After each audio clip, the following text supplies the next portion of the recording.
right? And again, I mean, even the images are closer. You're even closer. How close do you have to get so that you know that that person is Galilean? You know, obviously it's not only the speech, but maybe the face, the way he was dressed. And she's on to him in this very close and physical way. And his gesture is, you know, I'm innocent. What? You know? I feel sorry for Peter. And she's, you know, the gesture is aggressive. All right, and then this is, Jared van Honthorst is Dutch, but he was a follower of Caravaggio. He puts Peter in a gambling, right? So the denial betrayal takes place not only outside, but, you know, in one of these shady places where you gamble. So Jesus, Peter is gambling his life and hoping that he will stay alive by denying it. So there's this gesture, this raised eyebrows.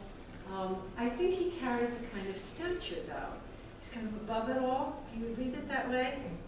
I am really innocent. You guys, you're a bunch of bums. You know, you're gamblers, and I'm not who you think I am. Who do you think I am? So there's this interpretation. Here's this other woman, a little more innocent. Sorry, I have another without the. Oh, whoops, sorry.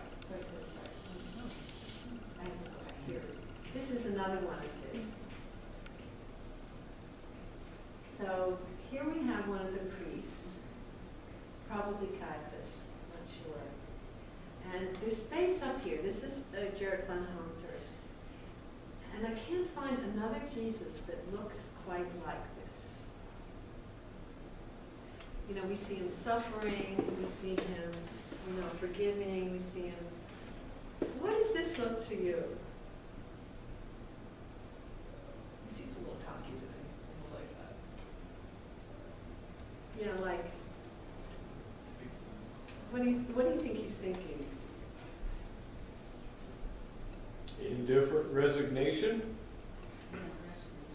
The gesture is resignation, the pose is resignation. What about the face? It's like he's thinking of something else. Right. Something of fire. Yeah, that's what I see. Yeah. Like, oh, really? Give me a break. You think I did all that? You think I'm, you know, king of the world? The way I'm dressed, me, and I've heard it before. So, come on. There's this. So I think that's where you get the cockiness. You know, Jesus has complete self-knowledge about who he is and what what this is all about. And yes, there is resignation. I think there's patience and maybe impatience.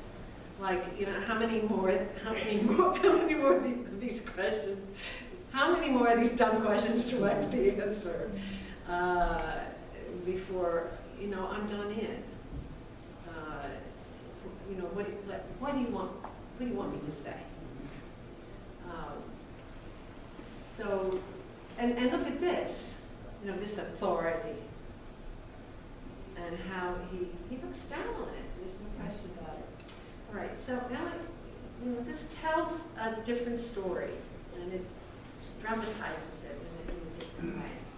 All right, and this is just the last denial that I'm going to show, and this is, again, Thomas absolutely doubting, not a betrayal, but a doubting that Jesus still lives.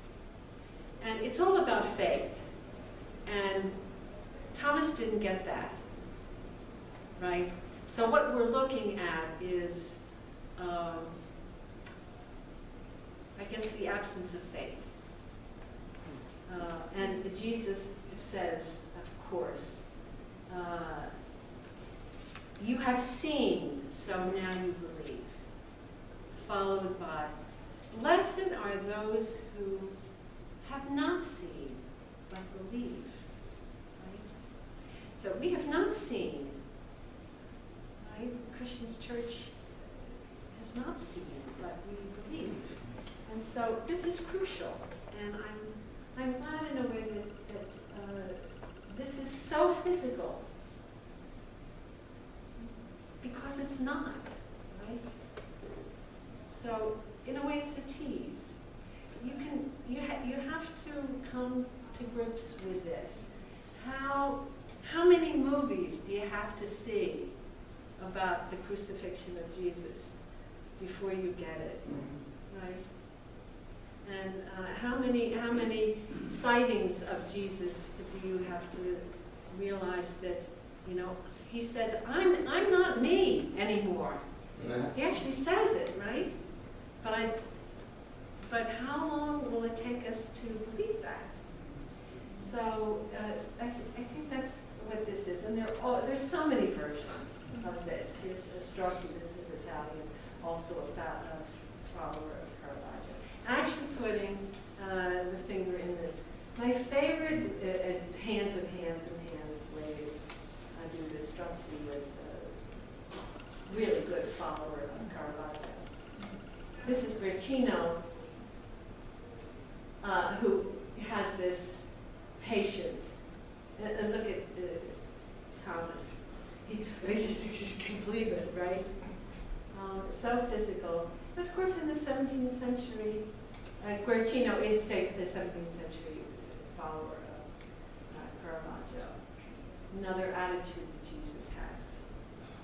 An attitude like, wow, it's real, which is, again, a tease on the reality. This is my favorite, Doubting Thomas. And this image is only about this big. And it's like the cover of a book, but it's carved ivory. So you open it, and in there is wax, and they used to write names in absence of paper. Right? So this kind of, it's called a diptych.